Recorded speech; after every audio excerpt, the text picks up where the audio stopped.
Bom, e aí pessoal, beleza? Se vocês estão vendo esse vídeo é porque muito provavelmente, mesmo estando com o joelho arrebentado, a Juliana me fez apresentar a minha parte. Bom, eu sei que todos devem estar morrendo de saudade da minha pessoa, só que não. Mas vamos logo ao que interessa. A minha parte do trabalho e o trabalho como um todo, nós vamos falar um pouco sobre ferramentas de corte. E o restante, as meninas vão falar sobre os fluidos de corte. Bom, como é que nós podemos fazer então? Melhor do que mostrar, já que estamos usando recursos de audiovisual, vamos pegar aqui uma ferramenta de corte.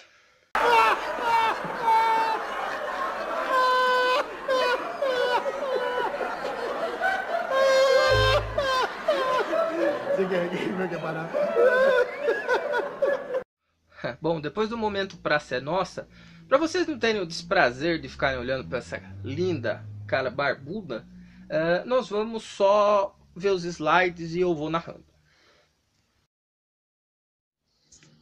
Bom pessoal, vamos começar então após essa fábula, essa grande apresentação humorística do Casal Bé, com uma frase, né, que é de um grande filósofo contemporâneo: tudo é tudo e nada é nada.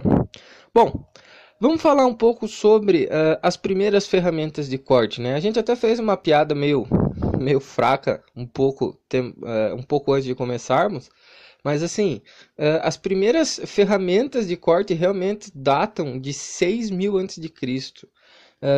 O pessoal tinha que se virar, né? Tinha que rachar, tinha que quebrar as coisas, tinha que caçar. Então, as primeiras pedras lascadas, ossos e chifres eram usados como ferramentas.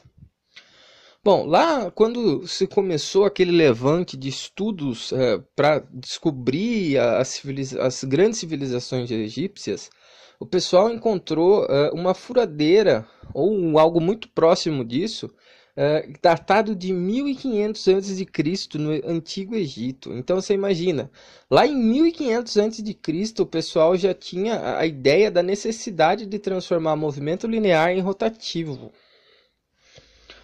Bom, indo um pouco mais para frente, né, ou bem mais para frente, o primeiro torno que se tem registro é datado do século XVI e era um torno de corda, né, ele era todo movido à tensão dos fios.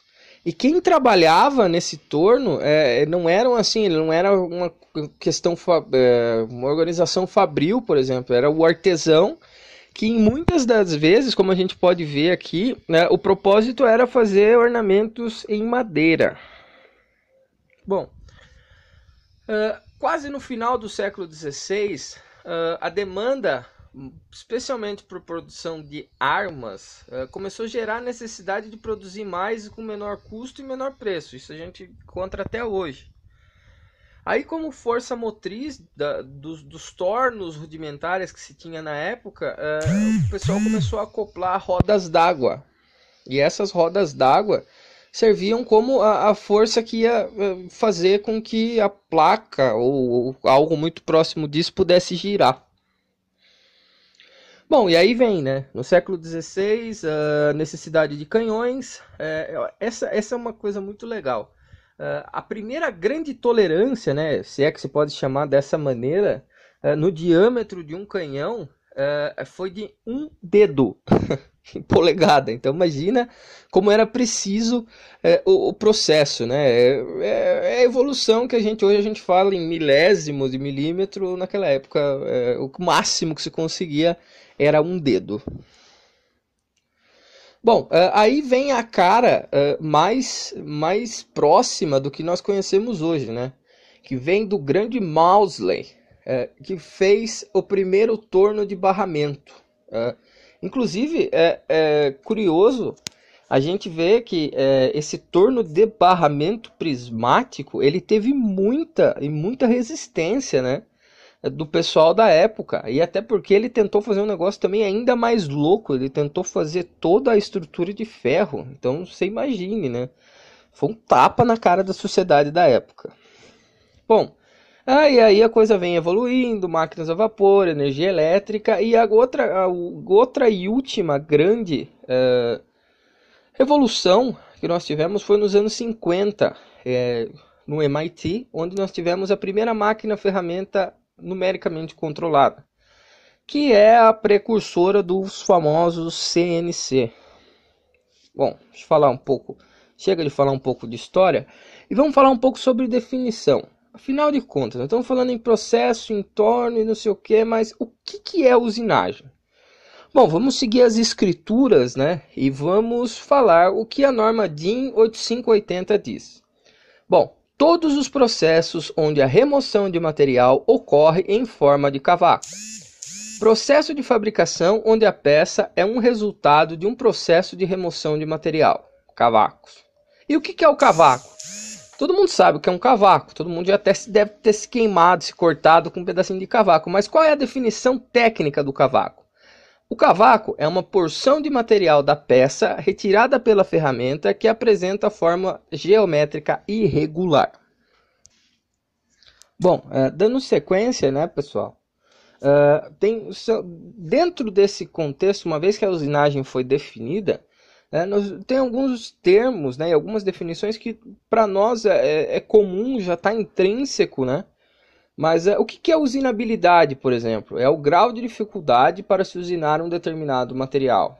Então, são coisas que a gente tem contato, né? Mas não ter a definição eu acho bastante importante. Algumas propriedades de materiais, de ferramenta e peça que influenciam nessa usinabilidade. Nós podemos falar da dureza, da ductilidade, da resistência à tração e da condutividade térmica. Bom, agora fica uma pergunta, né? Qual é a condição mínima que fundamenta a condição mínima, básica, fundamental para ocorrer a usinagem? Tá bom, vou responder para vocês. A ferramenta tem que ter dureza maior do que a peça, basicamente. Porque quem usina quem, né? A ferramenta usina a peça. E essa é um conceito básico. Então, a dureza da ferramenta sempre terá que ser maior que a dureza da peça a ser usinada. Bom, agora nós vamos olhar um pouco aqui esse fluxograma a respeito do processo de usinagem. Usinagem, basicamente, nós temos a usinagem convencional e a não convencional. Dentro da convencional, é tudo aquilo que a gente já viu em algum momento dentro do nosso curso. Nós temos a geometria definida e geometria não definida. Por exemplo, de geometria definida, nós temos o torneamento, o fresamento, a furação, o aplanamento, o alargamento e o rosqueamento.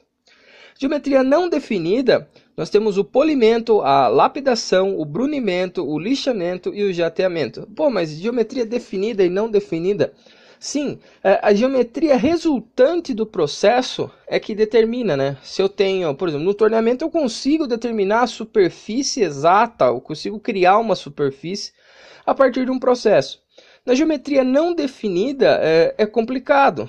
Por exemplo, no polimento, eu não vou fazer qualquer alteração nessa geometria que seja, por exemplo, básica e visível.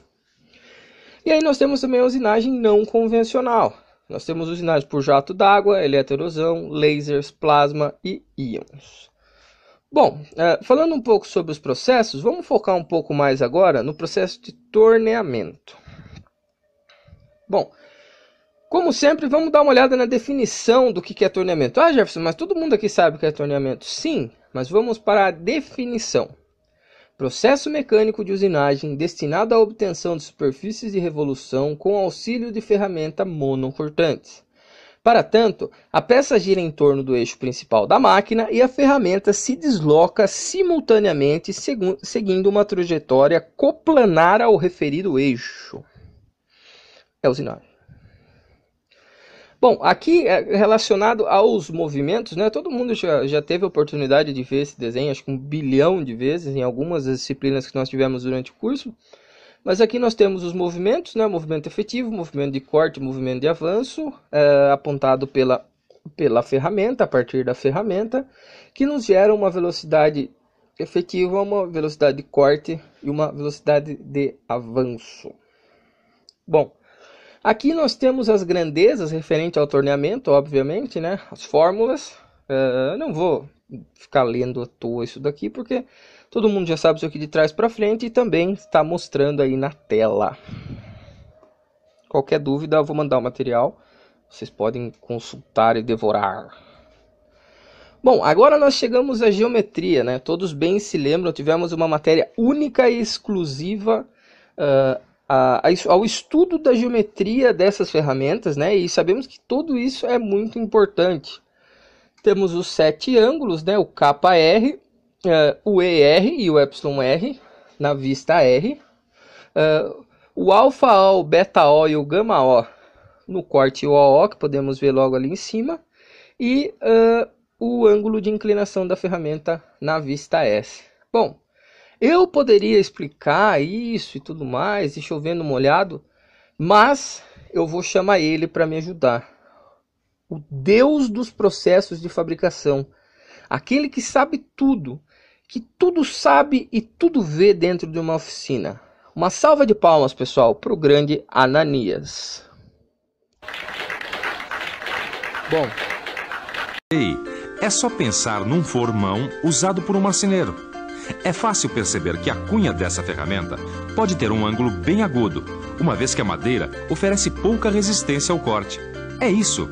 Já a cunha de uma talhadeira precisa de um ângulo mais aberto, porque nesse caso a resistência é maior. Mas não fique achando que é só ter o ângulo de cunha adequado e fim de papo, não. Dá só uma olhada aqui. Essa operação chamada rasqueteamento eu posso fazer com a ferramenta nesta posição ou nessa posição aqui. É claro que existe uma posição mais indicada. Isso mesmo, a posição da ferramenta em relação à superfície que vai ser cortada também influi. Essa figura representa a ferramenta de uma plaina. Repare que existe uma área de atrito muito grande entre a ferramenta e a superfície da peça, o que não é bom. Para resolver esse problema, a ferramenta deve ser afiada, criando assim um ângulo chamado de ângulo de folga ou F. E além do ângulo de cunha C e do ângulo de folga F, tem ainda outro ângulo muito importante, que tem tudo a ver com a posição da cunha. É o ângulo de saída S. Esse ângulo de saída ou de ataque pode ser positivo, nulo ou ainda negativo. É desse ângulo de saída que vai depender o maior ou menor atrito da superfície de ataque da ferramenta. E você já sabe, quanto mais atrito, mais esquenta a ferramenta. Por isso, é importante, dependendo do material que vai ser usinado, utilizar uma ferramenta com ângulo de saída nulo ou até com ângulo de saída negativo. No seu livro de estudos, você vai encontrar mais informações sobre esse assunto. O importante, por enquanto, é saber que todas essas informações sobre ângulos é o que a gente chama de geometria de corte. E essa geometria de corte já foi mais que estudada. E assim, para cada operação de corte, os valores dos ângulos que possibilitam um melhor rendimento já foram calculados e podem ser encontrados nos manuais das ferramentas. Puxa, Ananias, você entende mesmo disso, hein? Vamos falar um pouco de inovação, pessoal. Usinagem será boa, simples e pura usinagem, mas não é porque é um processo que se tem desde o século XVI e vem evoluindo desde então, que não há inovação. Um exemplo é essa ferramenta de torneamento de 4 arestas da Sandvik, que ela utiliza um desenho pouco convencional do que nós estamos acostumados, né? Parece até uma ferramenta de fresamento, e ela tem, lógico, suas aplicações e seus benefícios. Por exemplo, a usinagem segura e previsível. Todos sabemos que hoje em dia isso é muito importante, né? Para você poder garantir o seu processo, você ter uma ferramenta que, dada a sua construção, vai te garantir essa usinagem. A qualidade dessa usinagem é muito importante. Controle de cavacos e desempenho estável para alta qualidade da peça e vida útil da ferramenta mais longa. Isso é uma relação de máxima produção e mínimo custo. Manuseio eficiente, menor tempo de setup e tudo mais. E quais são as principais aplicações? O torneamento longitudinal e faceamento em aços. operações médias e de acabamento. Aqui é uma outra série que é a CoroCut, né? Que essa é uma ferramenta, essa é a evolução do Bedame, né? É uma ferramenta para o corte de canais. Basicamente, ela se trata de uma ferramenta com... Bom, basicamente, pessoal, essa é a revolução do Bedame, né?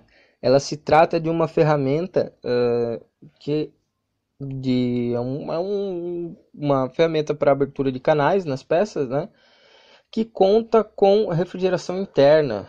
Isso é muito benéfico, pois garante os processos de produção. A cachorrada aqui está querendo participar também, então eu não vou cortar o vídeo só porque o cachorro tá latindo, né? Todos nós amamos os animais. Bom, pessoal, espero que tenha sido esclarecedor. Logo, logo espero estar aí de volta. Muito obrigado pela atenção, pela paciência e valeu!